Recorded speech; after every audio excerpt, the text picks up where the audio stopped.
Assalamualaikum warahmatullahi wabarakatuh. Selamat datang kawan-kawan semua di channel Riam Biru. Terima kasih banyak untuk kawan-kawan yang sudah berkenan hadir di channel ini. Dan pada kesempatan kali ini ada satu cerita datang dari Mas Joko di Banjarnegara.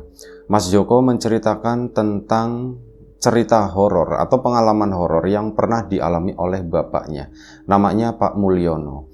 Nah, Pak Mulyono ini menceritakan ke Mas Joko pengalaman semasa masih mudanya gitu ya. Jadi Pak Mul ini di bagian matanya itu ada bekas luka dan itu lumayan cukup ikonik gitu ya. Jadi di kampungnya si Mas Joko ya yang punya bekas luka seperti itu cuman si bapaknya Pak Mulyono itu doang.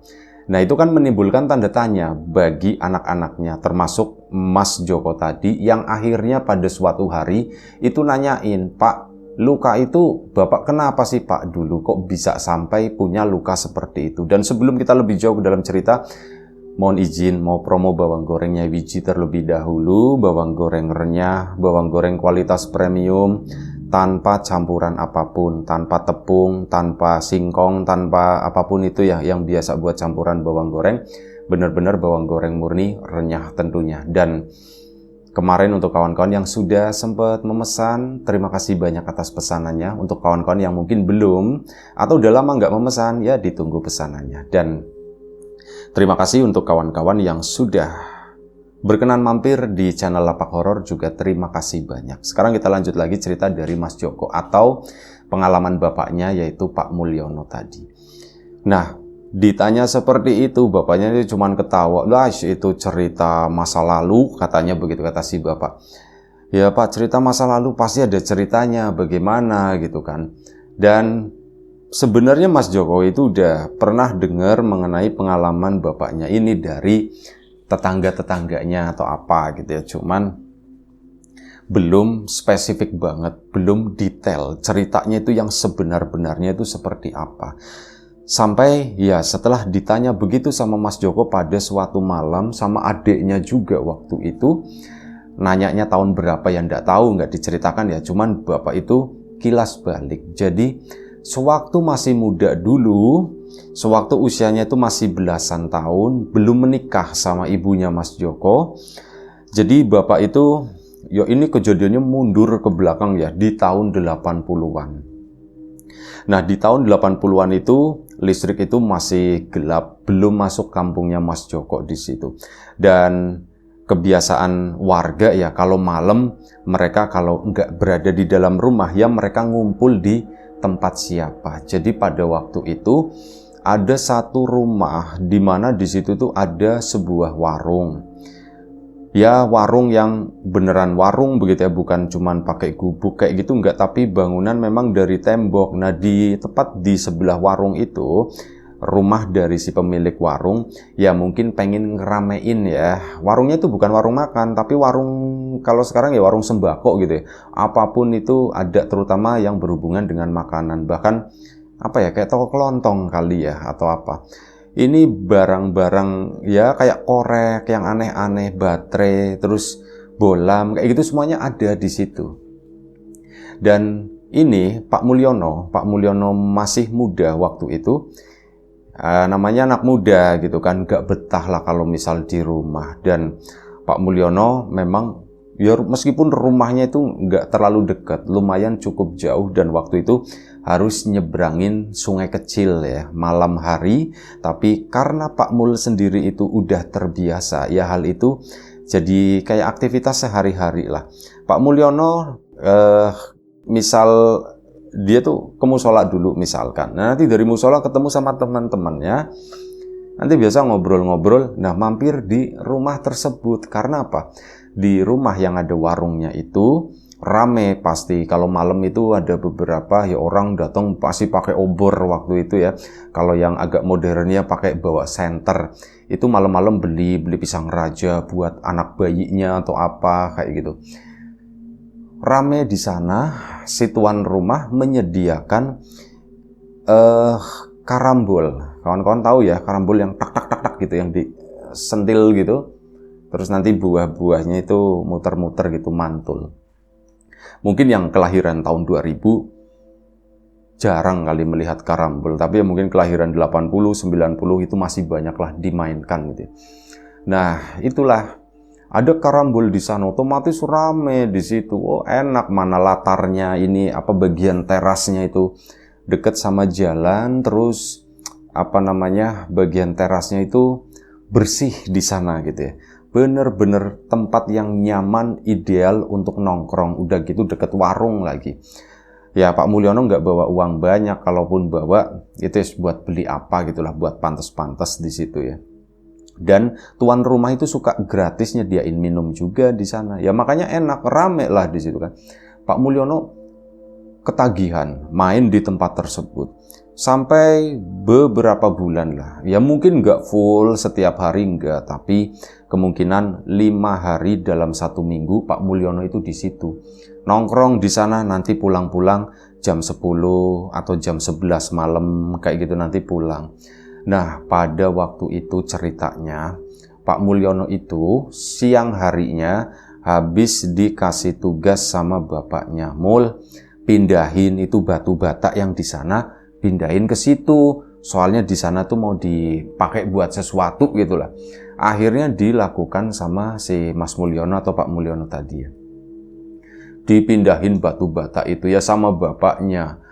Tapi itu capeknya itu bukan main gitu ya. Tapi ya namanya anak muda, capek-capek dapat duit lagi dari bapaknya. Wah, aku pengen main ke daerah Karambol di situ. Mainlah malam itu ke sana, sempat ngobrol-ngobrol di situ, sempat ngumpul-ngumpul, dan mungkin karena capek kali ya, ada tikar kosong waktu itu, ambil posisi. Waktu itu masih sore, sekitar jam 9. Lagi rame-ramenya, banyak orang juga baru pada datang, sampai ada, wah Mulyono jam segini udah ambil posisi, udah tiduran seperti itu. Mas Mulyono udah terlanjur ngantuk, pikir dia itu, aku ngeliat sebentar gitu ya, paling nanti juga dibangunin gitu, pikir dia. Ngeliap lah, tidurlah si Pak Mulyono tadi di atas tikar. Dan tidur itu mungkin karena siangnya capek, itu enak banget rasanya. Gak mendengar apapun, gak mimpi apapun. Tahu-tahu bangun, dia terbangun sendiri. Biasanya warung itu tuh tutup antara jam 12 sampai jam 1 pagi. Pak Mulyono bangun begini, kok gak ada suara apa-apa. Nengok ke samping kan, Karambol udah bersih, ndak ada satu orang pun duduk di sana. Warung pun udah tutup, dan ya memang karena malam hari, jadi lampu di rumah tersebut itu masih pakai lampu minyak yang digantung di teras rumah gitu ya. Pencahayaan lumayan untuk orang dulu waktu itu. Untuk main karambol itu juga cukup lah. Main karambol ditambahin lagi sama ada tambahan lampu minyak di situ. Nah ini udah bersih, benar-benar bersih. Tikar pun cuman tinggal tikar yang itu dipakai tidur sama si Mas Mulyono tadi. Bingung, celingak-celinguk. Waduh, pada kemana gitu kan, warung udah tutup, asem aku ditinggal sendirian, aku udah dibangunin, kurang ajar, kata si Mas Mul. Akhirnya apa? Dia namanya baru bangun tidur itu kan masih pusing gitu ya, duduk sebentar di situ, pulang, yes aku pulang aja, pulang lah, asem, ya ngomel-ngomel sendiri gitu ya, aku nggak dibangunin. Nah tiba-tiba cahaya itu kayak goyang di rumah itu, kayak ada angin yang kencang seret gitu lewat, dan memang ada angin beneran waktu itu. Mas Mulyono ngeliat ke arah itu, anginnya kenceng gitu. Jam berapa ya nggak tahu, Mas Mulyono nggak bawa jam, nggak bawa HP, tahun 80-an gitu kan. Ini jam berapa ya? Kalau warung udah tutup artinya udah lewat jam 12 malam. Mas Mulyono nengok ke sana ke arah sudut warung. Di situ ada orang duduk sambil ngerokok. Bentukannya itu warnanya cuman hitam. Mas Mulyono itu nggak tahu itu siapa ya. Mas Mulyono pun cuman ngeliatin begini. Orang itu dengan santainya cebus. Mas Mulyono nyapa, Mas, gak kenal dari bentukannya itu, kok mirip siapa ya, rambutnya itu agak sedikit panjang kayak gondrong gitu. Itu siapa ya duduk di sana ya, Mas. Sepengetahuannya Mas Mulyono, di tempat main itu gak ada satupun yang rambutnya gondrong. Gondrongnya pun gondrong jadul gitu. Ini tuh gondrongnya lumayan cukup panjang gitu. Dan itu siapa yang duduk di situ? Disapa, diem aja si orang tersebut. Akhirnya Mas Mulyono pun memutuskan, alah udahlah, aku pulang aja lah, pulang aja. Sarungnya dipakai begini, Mas Mulyono jalan pulang. Jalan pulang sepi, nggak ketemu satu orang pun. Bener-bener sepi sampai di satu tikungan. Ini ada orang yang suka keliling kampung. Dia itu nggak dibayar sama siapapun, tapi inisiatif kayak sebuah hobi gitu ya. Namanya Pak Broto gitu. Nah ini keluar kampung, dia tuh ya suka bawa senter gitu ya. Suka nyanter-nyanter, bukan nyanterin yang gimana. Dia tuh cuman lewat jalanan, dia tuh kayak keliling kampung aja. Ngecek aman atau enggak, padahal orangnya itu udah sepuh. Waktu itu saat Mas Mulyono di usia segitu aja, mungkin Pak Broto itu udah usia 70 tahunan loh. Pas di tikungan, teralap gitu, senternya nyala, kaget bukan main sih Pak Mulyono. Weh, Pak Broto katanya. Kamu lagi ngapain? Kenal biasa ketemu di Karambol, akhirnya kan ini kan. Udah tutup Karambol, ditanya begitu. Udah Pak, ini aku tidur nggak dibangunin. Pak, sekarang jam berapa? Nggak tahu, kayaknya 12:30 atau jam 1 pagi kata si Pak Broto. Oh, yaudah Pak, saya pulang dulu katanya. Ya udah sana, hati-hati kata si Pak Brotonya begitu. Ini udah Pak Broto pun ke sana, si ini jalan terus. Si Mas Mulyono jalan pulang sendirian dan dia kan ngelewatin nanti ada sungai gitu, ada sungai kecil, ada jembatan kecil juga di situ yang nanti bakal dilewatin sama Pak Broto. Pak Broto sama Pak Mulyono. Nah, jalanlah dia sendirian. Takut, ada rasa takut, cuman karena udah terbiasa, ya nggak takut-takut banget lah. Jadi takut itu dilawan dengan cara berjalan lebih cepat, intinya kata si itu. Jalan tek mendekati ke arah sungai. Begitu di arah sungai itu agak turun sedikit, belok gitu ya. Nah, di situ ketemu jembatan. Saat ketemu jembatan, Mas Mulyono itu melihat ada seorang duduk di sana di pinggiran jembatan. Dia tuh seperti megang kail begini, kayak orang yang lagi mancing, lagi nunggu kailnya, lagi nunggu umpan disambar sama ikan. Diem aja di situ. Malam-malam ada yang mancing. Mas Mulyono pun ingat, jangan-jangan bukan orang lagi. Ya, kepikirannya seperti itu. Mas Mulyono pun lewat ke sana, tuk-tuk. Tanpa permisi, waktu itu katanya, lah mau permisi apa gitu ya, jalan ya tinggal jalan aja. Lagian itu yang di warung tak sapa, mas juga nggak jawab. Paling ini juga sama, kalau misal aku tak permisiin atau apa, paling juga diem aja gitu, pikir Mas Mulyono. Dia pun celonong begitu aja, memang di belakang si orang tersebut. Bukan lewat di depannya ya, karena kan dia di pinggiran itu, di pinggiran yang ngadep ke sungai. Mas Mulyono melangkah ke sana, tek, langkah pun diperhalus, menunjukkan rasa sopan meskipun tanpa ucapan gitu ya. Jalan ke sana pelan-pelan, tiba-tiba begitu udah ngelewatin jembatan, Mas Mulyono itu ngerasa mata itu kayak ada yang narik gitu ya. Itu sakit banget. Aduh, kata si Mas Mulyono itu teriak-teriak. Aduh. Pas dipegang begini, ternyata itu apa? Di bagian mata kanannya, di ininya apa namanya, pokoknya di daging-daging ini ya, kulit-kulit tipis itu ada kail yang nyantel begitu. Matanya itu kena kail waktu itu. Ke cantel begini, ada benangnya juga, ke atas ada senarnya. Wah, aduh, Mas Mulyono begitu. Nah, ini sih yang mancing itu diam aja, cuman ngeliatin begini. Yang dilihat sama Mas Mulyono itu apa? Cuma orang hitam, matanya itu putih semuanya, nggak nyala, cuman kelihatan mata putih, teralap ngeliatin Mas Mulyono. Ini tangannya begini kan ke atas, itu langsung diberabat, kayak ditarik paksa sama si itu tadi, si tukang mancing itu. Mas Mulyono tambah teriak, aduh gitu kan. Pertama masih nempel, kedua lepas, sobek gitu ya waktu itu.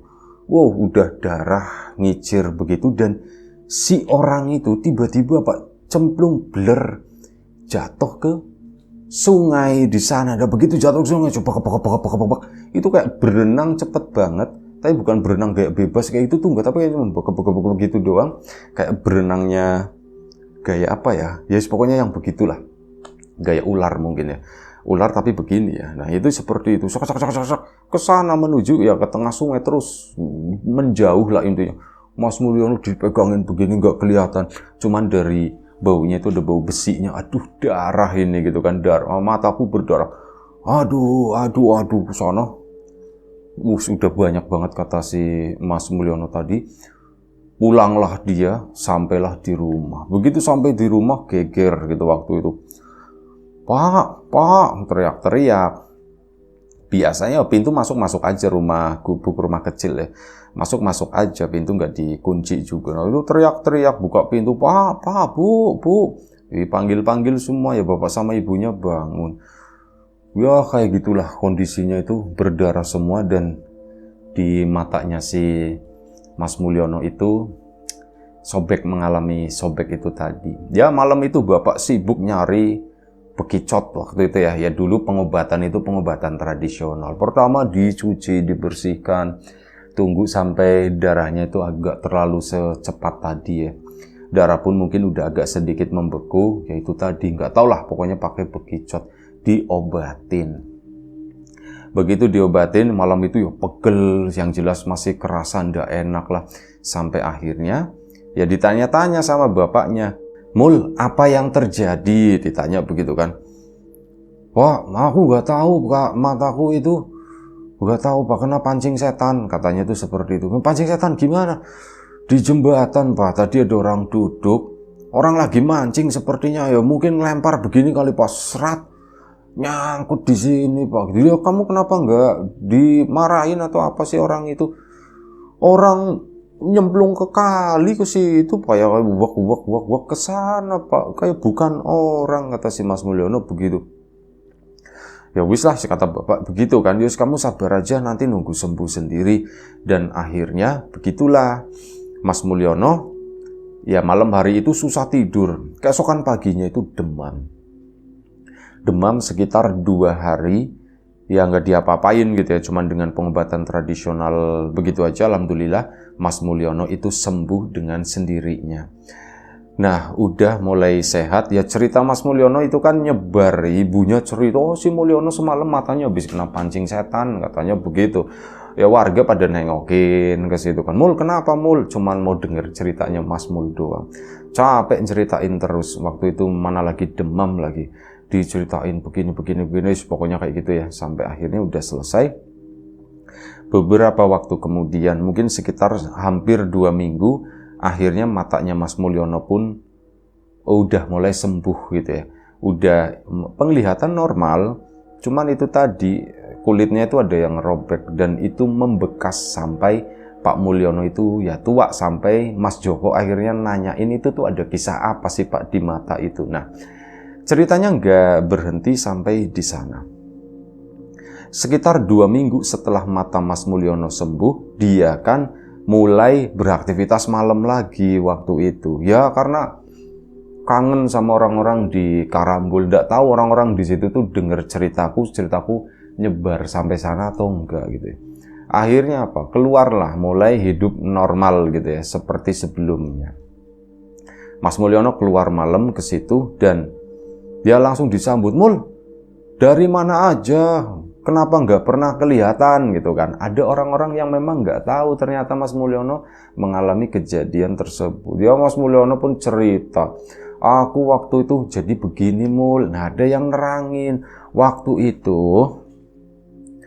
kamu itu dibangunin Mul, bangun gitu kan. Kita udahan gitu ya, yuk pulang, dibegituin Mul, kamu itu udah bangun ya, cuman begitu doang, kamu duduk sebentar, ya nggak tahu, habis itu kan kita pulang, ya mungkin kamu balik tidur lagi atau bagaimana, kata situ. Jadi waktu itu aku udah dibangunin, udah nih tanya saksinya semuanya, orang kita bangunin rame-rame kok, dan ya memang iya gitu ya, dibangunin rame-rame. Cuman ternyata seperti itu kejadiannya. Nah Mas Mulyono pun balik cerita, begini. Oh gitu ya Mulia. Dan ada satu hal lagi, ternyata ada sesuatu yang disadari oleh Mas Mulyono. Waktu itu dia juga nggak mau pulang malam, soalnya ya masih trauma, masih takut gitu kan. cerita mengenai di situ ada yang duduk, terus cerita yang setan pancing itu ya, wah, di luar hujan. Kalau suaranya masuk ya, itu suara hujan ya teman-teman. Pas pulangnya, mungkin sekitar jam 10, setengah 11, lebih cepat dari pulang biasanya Mas Mulyono, pulang normalnya. Dia itu memang mempercepat pulang.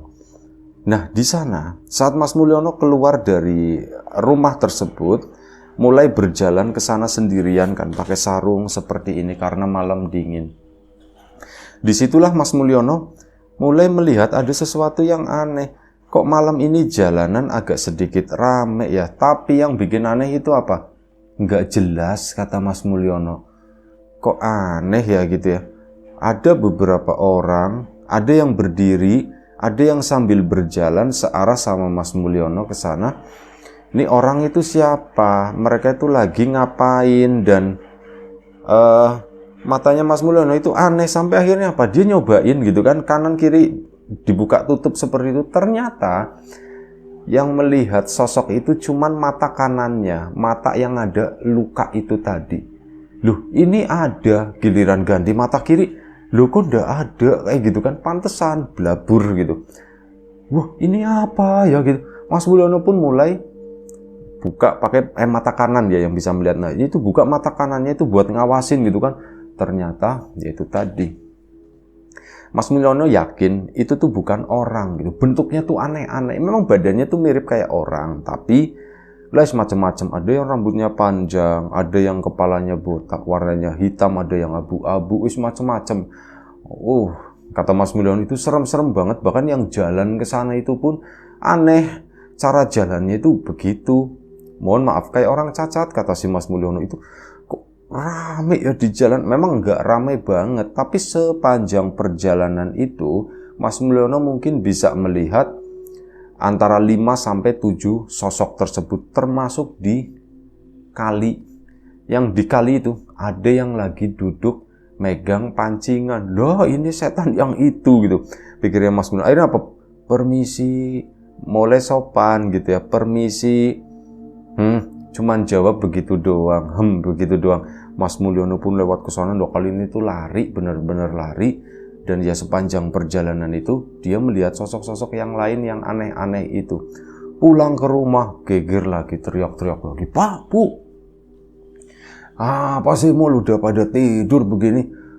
Malam-malam berisik," kata si bapaknya. "Pak, Bu, sini dulu aku mau cerita. Kenapa, ada apa? Kamu bawa apaan dari luar?" "Aku udah bawa apa-apa, Pak," katanya begitu kan. "Lah, kamu cuman bawa cerita." "Iya, Pak, cerita apa, setan lagi?" "Iya, Pak, cerita." "Lah, mau," kata si bapaknya. "Nggak mau, Pak, dengerin dulu, Pak. Ini ada hubungannya sama mataku yang robek ini, Pak," katanya.